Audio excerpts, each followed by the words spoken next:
नमस्कार, मैं पंडित सतीश शर्मा और आज हम चर्चा करेंगे सुनीता केजरीवाल की। क्या वे मुख्यमंत्री बनेंगी? कौन बनेगा दिल्ली का मुख्यमंत्री? अरविंद केजरीवाल की जो कोशिश है, जनता में, अखबारों में और मीडिया में बड़ी बहस है। हम इसको ज्योतिष के दृष्टिकोण से देखेंगे। अरविंद केजरीवाल इस समय बृहस्पति की महादशा, राहु की अंतर्दशा और गुरु की प्रत्यंतर में चल रहे हैं। वृषभ लग्न की उनकी जन्म पत्रिका में गुरु अष्टमेश हैं, जो कि अशुभ होते हैं। वृषभ लग्न के लिए बृहस्पति अशुभ होते हैं। उस पर बृहस्पति की महादशा, राहु की अंतर्दशा आ गई है। एक रोचक बात मैं आपको बताना चाहता हूं। जिसकी जमीन में, भूमि में, मकान में वास्तु दोष होता है, आप उसका पतन उस समय देखेंगे जब राहु महादशा या राहु अंतर्दशा चल रही होगी। मैं निश्चित रूप से घोषित कर सकता हूं कि न केवल शीश महल में, बल्कि इनकी और जो भी संपत्तियां हैं उनमें गंभीर वास्तु दोष हैं। जन्म पत्रिकाओं की ताकत के बल पर वो मुख्यमंत्री तो बन गए, कई साल चल गए, पर इस महादशा का यह अंतिम काल, यानी कि महादशा की अंतिम अंतर्दशा जो कि छिद्र दशा कहलाती है, और वो भी राहु की, ये इनको पतन की ओर ले गई है। अरविंद केजरीवाल अब कानूनी जाल से बच नहीं पाएंगे और मुझे तो चिंता है कि जब उनको शनि प्रत्यंतर आएगा, यानी 27 जून से लेके और नवंबर तक बृहस्पति महादशा, राहु अंतर्दशा और शनि प्रत्यंतर, तो क्या होगा? उनके दशमें शनि नीच राशि में होकर 12वें भाव में है और 12वां भाव का जेल से संबंध है। उनकी दशांश कुंडली बड़ी विचित्र है। जहां दशमेश शनि जन्म लग्न के और दशांश कुंडली के दशमेश बृहस्पति, दोनों नीच राशि में। दशांश कुंडली में तो दशमेश अष्टम भाव में और उनका ये समय चल रहा है। ज्योतिष के नियम जो कहते हैं वही हो रहा है, कोई गलती नहीं। ग्रहों से कोई नहीं लड़ सकता, देवताओं से कोई नहीं लड़ सकता। सारी मानवीय शक्तियां और सारे राष्ट्रीय अंतरराष्ट्रीय षड्यंत्र सब देवताओं के सामने निष्फल हो जाएंगे। यद्यपि शनि योग कारक होते हैं वृषभ लग्न के लिए, परंतु ऐसे बहुत सारे लोग हैं जिनके शनि अशुभ हैं, तो उनके लिए अयोग कारक हो गए हैं। अभी तो महादशा आई ही नहीं है। 2026 के किसी महीने से जब शनि महादशा शुरू होगी 19 साल के लिए, तो क्या होगा, मुझे उसकी चिंता है। मैं इस समय ज्योतिष के आधार पर निश्चित रूप से कह सकता हूं कि वर्षों तक अरविंद केजरीवाल को मुकदमे लड़ने पड़ेंगे। उनको अपने अस्तित्व को बचाने के लिए संघर्ष करना पड़ेगा। इस बीच में यह समस्या उठ खड़ी हुई है। कहां तो अरविंद केजरीवाल जी कहते थे कि हमको पद नहीं चाहिए, हमको गाड़ी नहीं चाहिए, हमको बंगला नहीं चाहिए, हम तो आम आदमी हैं, हम तो टूटी चप्पल में, हम तो चप्पल में हैं, हम तो पजामे में हैं, हम तो मफलर में हैं। अब क्या हो गया है? मुझको तो लगता है मफलर की और टोपी की महादशा समाप्त हो गई है, चप्पल की भी महादशा समाप्त हो गई है। अब तो सब कुछ लग्जरी दिख रहा है। ये क्या हुआ? ये ग्रहों ने कैसी मति फेर दी? अब वो कहते हैं मैं मुख्यमंत्री पद से इस्तीफा नहीं दूंगा। जब कोई थानेदार ये कहे कि मैं तो अपना थाना छोड़ूंगा ही नहीं, तो जनता जो उसका अर्थ लगाती है वही अर्थ तो इसी में लगाया जाना चाहिए। आप कल्पना करिए कि एक थानेदार का ट्रांसफर हो गया है और वो जिद कर पर आ जाता है कि मैं थाना नहीं छोड़ूंगा, तो जनता क्या अर्थ लगाती है उसका? और कोई मुख्यमंत्री जब कानूनी संकट में आ गया है, गिरफ्तार हो गया है, वो भी भ्रष्टाचार के आरोप में, और फिर वो कहे कि मैं इस्तीफा नहीं दूंगा, तो उसका अर्थ जनता क्या लगाएगी? इसके दो अर्थ हैं। या तो अपनी कानूनी सुरक्षा के लिए अपने पद पर रहते हुए कुछ ऐसे काम करेगा जिससे कि उस पर आरोप सिद्ध नहीं हो, यानी सबूतों को मिटाएगा, या उसके जो सोर्सेज हैं वो कंटिन्यू करेंगे। यही ईडी का आरोप है। प्रवर्तन निदेशालय ने इतने सबूत इकट्ठे कर लिए हैं। अब ये बात उठी है, एक कानूनी मुद्दा है कि सुप्रीम कोर्ट के किसी निर्णय में यह है कि भाई मुख्यमंत्री और मंत्री भी पब्लिक सर्वेंट हैं। तो अब जब पब्लिक सर्वेंट हैं तो पब्लिक सर्वेंट पर लगने वाले सारे नियम उन पर लगने चाहिए। आमतौर से प्रशासनिक कार्रवाइयों में अगर कोई व्यक्ति 48 घंटे तक जेल में रहता है तो उसको सस्पेंड कर दिया जाता है। ये तर्क उठेंगे, आएंगे। जब ये और जीतेंगे कि मैं इस्तीफा नहीं दूंगा तो ये तर्क भी लाए जाएंगे। हमारा ये विषय नहीं है। हम आते हैं सुनीता केजरीवाल की ओर, जिनको मुख्यमंत्री अरविंद केजरीवाल मुख्यमंत्री के तौर पर प्रोजेक्ट करना चाहते हैं। दो स्थितियां हैं, ज्योतिष की बाद में बात करूंगा। पहले हम तर्क करें कि अगर उनको मुख्यमंत्री बनाना है तो अरविंद केजरीवाल को इस्तीफा देना पड़ेगा। इस्तीफा देंगे तो नए मुख्यमंत्री का अपॉइंटमेंट कौन करेंगे? Lieutenant governor. लेफ्टिनेंट गवर्नर पहले ही कह रहे हैं कि केजरीवाल जेल से शासन नहीं चला सकते। वो पहले से ही इनके विरुद्ध हुए पड़े हैं। दोनों ने एक दूसरे के खिलाफ तलवारें तान रखी। तो ये कानूनी समस्या आएगी। अरविंद केजरीवाल बहुत तीव्र बुद्धि के हैं, उसका भी कोई समाधान अगर निकालें तो ये है कि अपने ही लोगों को कैसे समझाएंगे। सुनीता केजरीवाल न विधायक हैं, न उन्होंने पार्टी संचालन में भाग लिया है, तो उनको कैसे मुख्यमंत्री बनाया जाए। सबसे बड़ी बात, इनके सारे ही मोहरे महत्वाकांक्षी हो उठे हैं, सारे मुख्यमंत्री बनना चाहते हैं। सत्येंद्र भारद्वाज, मनीष सिसोदिया, राघव चड्ढा, सौरभ भारद्वाज सब और गोपाल राय सब मुख्यमंत्री बनना चाहते हैं। अंदर की फोटो उजागर हो गई है, बातें बाहर आ गई हैं। आतिशी अलग कोशिश कर रही हैं।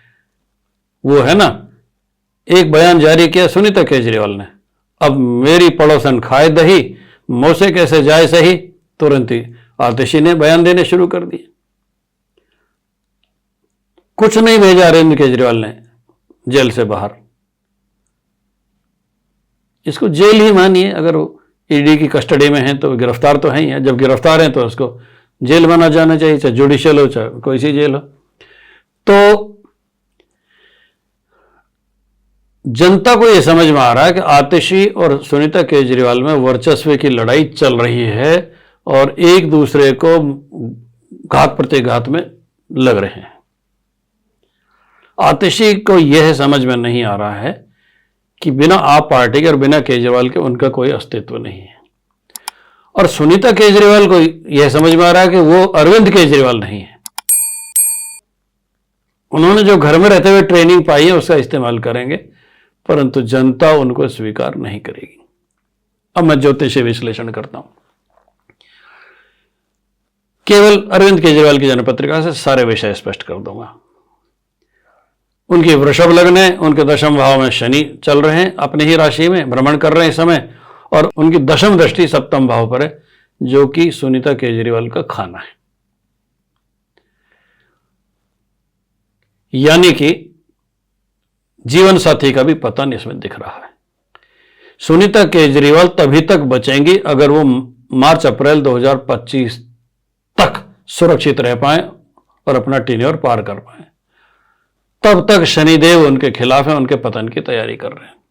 या तो वे मुख्यमंत्री बन ही नहीं पाएंगे, या कंटिन्यू नहीं कर पाएंगे, या तो चुनाव नहीं जीत पाएंगे, या उनको बीच में ही हटा दिया जाएगा। सरकार गिराने की जिम्मेदारी भी उन पर आ सकती है। शनिदेव अकेले नहीं है। अरविंद केजरीवाल की जन्मपत्रिका का सप्तम भाव जिसमें कि वृश्चिक राशि है, तो उनकी पत्नी के बारे में भविष्यवाणियां मंगल ग्रह के गोचर से या दशांतर दशाओं से कर सकते हैं। आज जब 30 मार्च को मैं ये वीडियो रिकॉर्ड करा रहा हूं, मैं ये देख रहा हूं कि आज की जन्मपत्रिका के हिसाब से नवांश कुंडली में मंगल और राहु साथ हैं। दशांश और नवांश कुंडलियां जो कि राजयोग या कलत्र भाव की सूचना देती हैं, उसमें मंगल और राहु साथ हैं। मंगल को राहु ने नष्ट कर दिया है। न केवल केजरीवाल बल्कि सुनीता केजरीवाल को भी राहु ने बर्बादी की स्थिति में ला दिया है। मैं यह मान के चल रहा हूं कि अरविंद केजरीवाल की कोशिशें फ्लॉप हो जाएंगी। अगर उन्होंने सुनीता केजरीवाल को मुख्यमंत्री मनोनीत कर दिया और विधिवत शपथ लिए बिना वो काम शुरू करेंगे तो और कानूनी जाल में फंसेंगे। सप्तम भाव ही जीवन साथी का ही नहीं, बिजनेस पार्टनर्स का होता है, सहयोगियों का होता है। तो शनि की कोप दृष्टि न केवल सुनीता केजरीवाल पर है बल्कि अरविंद केजरीवाल के सभी साथियों पर भी है। वो सब जो जेल में है और वो सब बाहर में है, महत्वाकांक्षी और मुख्यमंत्री बनना चाहते हैं। ये सब षड्यंत्र का शिकार हो जाएंगे। शनि और राहु इनको माफ नहीं करने वाले। राघव चड्ढा का भी नंबर आएगा, सौरभ भारद्वाज का भी नंबर आएगा, आतिशी का भी नंबर आएगा, और ये लोग कानूनी दृष्टि से मुख्यमंत्री बनने की काबिलियत खो देंगे। ये भविष्यवाणी बहुत बड़ी है कि इनमें से कोई भी मुख्यमंत्री नहीं बनने वाला। कुछ ना कुछ बात ऐसी आएगी जिसके कारण इन सब के मार्ग में अवरोध आ जाएंगे। एक अन्य बात मैं कह रहा हूं, इस समय शनि देव ही निर्णायक भूमिका निभा रहे हैं। पतन में, अरविंद केजरीवाल के पतन में राहु भूमिका निभा रहे हैं, परंतु ट्रांजिट में शनि इतने शक्तिशाली है, और खासतौर से नरेंद्र मोदी की कुंडली में वो वृश्चिक लग्न के, वृश्चिक राशि के हैं। उनके चौथे भाव में शनि है, जिसकी तीसरी दृष्टि छठे भाव पर है। संसार का कितना ही बड़ा दिग्गज आ जाए, इस समय नरेंद्र मोदी के शनि शत्रु दृष्टि से देख रहे हैं अपने शत्रुओं को, उनका पराभव निश्चित है। और यह शनि की स्थिति ये जो चुनाव हो रहे हैं, आम चुनाव 2024 के लोकसभा चुनाव, इसके कई महीनों बाद तक शनि स्थिति में रहेंगे। इस समय जो भी नरेंद्र मोदी के विरोध में पड़ेगा उसका सर्वनाश हो जाएगा, जड़ से खत्म हो जाएगा, कहीं के नहीं रहेंगे। जो इस समय गलती करेगा दुख पाएगा। मैंने कई वर्ष पहले जब अरविंद केजरीवाल चढ़ती पर थे, मैंने डॉक्टर हर्षवर्धन को सलाह दी थी कि इस समय आप मुकाबले में मत आइए। इस समय अरविंद केजरीवाल की जन्म पत्रिका जोर पकड़ रही है। हर्षवर्धन ईमानदार, सीधे सच्चे राजनेता हैं, और उन्होंने, वो महत्वाकांक्षी नहीं हुए। उन्होंने कहा ठीक है, नहीं लड़ेंगे चुनाव, नहीं बनेंगे, मुख्यमंत्री का दावा नहीं करेंगे। शायद बीजेपी की भी इच्छा ऐसी नहीं थी। पर आज जब नरेंद्र मोदी की कुंडली शक्तिशाली हो गई है और अरविंद केजरीवाल अपने वर्स्ट समय में चल रहे हैं, इस समय उनको जीता जाना संभव नहीं। जिस दिन अरविंद केजरीवाल को जरूरत है उस दिन शनिदेव और राहुदेव उनके खिलाफ हैं। उन्होंने गलत समय पर गलत मार्ग चुना है, और उन्होंने ईडी को भी इतना डिले करके बहुत बड़ी ज्योतिषी गलती की है। अगर वो पहले सम्मन में ही पेश हो जाते तो हो सकता है कि राहु उनके इतना खिलाफ नहीं रहते और वो कोई ना कोई जुगाड़ बैठा के चीजों को डिले कर सकते थे। अब जबकि सारी अंतर्राष्ट्रीय शक्तियां, जैसे कि विभिन्न तरीकों से सूचनाएं हैं, वे सब जो नरेंद्र मोदी और भारत सरकार को गिराना चाहते हैं, और आप पार्टी को और कुछ अन्य पार्टियों को दाएं बाएं सहयोग कर रहे हैं। उनकी नीति का एक भाग ऐसा लगता है ज्योतिष के दृष्टिकोण से कि ये सारे बवाल चुनाव के समय ही आने चाहिए थे, जिससे कि देश अस्थिर हो जाए और शासन सत्ता को दिक्कतें पैदा हो। इसे ज्योतिष की गणना कहें, ज्योतिष की ग्रहों की कृपा कहें, या बीजेपी या केंद्र सरकार की होशियारी कि उन्होंने अरविंद केजरीवाल को जैसे किसी गरुड़ पाश में बांध लिया या सर्प पाश में, नाग पाश में बांध लिया। सर्प दृष्कांड है अरविंद केजरीवाल, सर्प दृष्कांड के हैं, और वो जेल ले जाता है, और वही नागपाश है। पुराणों में हमने नागपाश को पढ़ा है। नाग की कुंडली इतनी भारी बड़ी होती है कि अरविंद केजरीवाल छटपटा रहे हैं और कुछ भी नहीं कर पा रहे हैं, कुछ भी नहीं कर सकेंगे। नागपाश में जीवित तो रहता है आदमी, पर नाग के बंधन में रहता है। तो इस समय मैं स्पष्ट भविष्यवाणी कर रहा हूं कि केजरीवाल अपनी योजनाओं में सफल नहीं हो पाएंगे। वे किसी भ्रम के शिकार हैं। सुनीता केजरीवाल भी कोशिश कर रही हैं, परंतु जनता में एक्सेप्टेबल नहीं हो पाएंगे। उनको मुख्यमंत्री बनाने की योजना या तो सफल नहीं होगी, सफल होगी तो सुनीता केजरीवाल का भी पतन हो जाएगा, और इनके बाकी सारे सहयोगी कानूनी मकड़ जाल में उलझ कर रह जाएंगे, कुछ नहीं कर पाएंगे, कुछ नहीं बनेंगे। केजरीवाल को अपनी कैबिनेट नई ही बनानी पड़ेगी, उनको दोबारा से मेहनत करनी पड़ेगी, और यह स्पष्ट रूप से उनका पतन काल है। और एक बात कह देता हूं जिसमें ज्योतिष भी शामिल है और एक कॉमन मैन की सोच भी। सुनीता केजरीवाल को मुख्यमंत्री घोषित करना अरविंद केजरीवाल के जीवन की सबसे बड़ी भूल सिद्ध हो सकती है। नरेंद्र मोदी जी को, अमित शाह जी को एक नया ब्रह्मास्त्र मिल जाएगा कि अरविंद केजरीवाल परिवारवादी हो गए हैं। अन्य सभी दल परिवारवादी हैं, ये नारा वे शुरू से ही लगा रहे हैं। अब अगर अरविंद केजरीवाल ऐसा करते हैं तो वो भी परिवारवादी घोषित हो जाएंगे और इस ब्रह्मास्त्र के सामने सारे राजनीतिक दल परास्त हो गए हैं। बीजेपी अब तक रक्षा कर पाई है कि उसने परिवारवाद को बढ़ावा नहीं दिया है, इसलिए यह नारा जनता मानती है। मैं फिर अपनी बात रिपीट कर रहा हूं कि प्रवर्तन निदेशालय इन सब पर भारी पड़ेगा, अरविंद केजरीवाल की पूरी कैबिनेट पर। नंबर 2, जो अभी कानूनी जाल में नहीं फंसे वो फंसने ही वाले हैं। भविष्यवाणी यह है कि राघव चड्ढा भी गिरफ्तार होंगे, सौरभ भी गिरफ्तार होंगे और कानूनी जाल में आते से भी उलझेंगे और बाद में सुनीता केजरीवाल का नंबर भी आएगा। उनको भी ऐसे ही किसी रूट से गुजरना पड़ेगा जिसमें प्रवर्तन निदेशालय उनसे लंबी पूछताछ करने वाला है। तो आज इतना ही।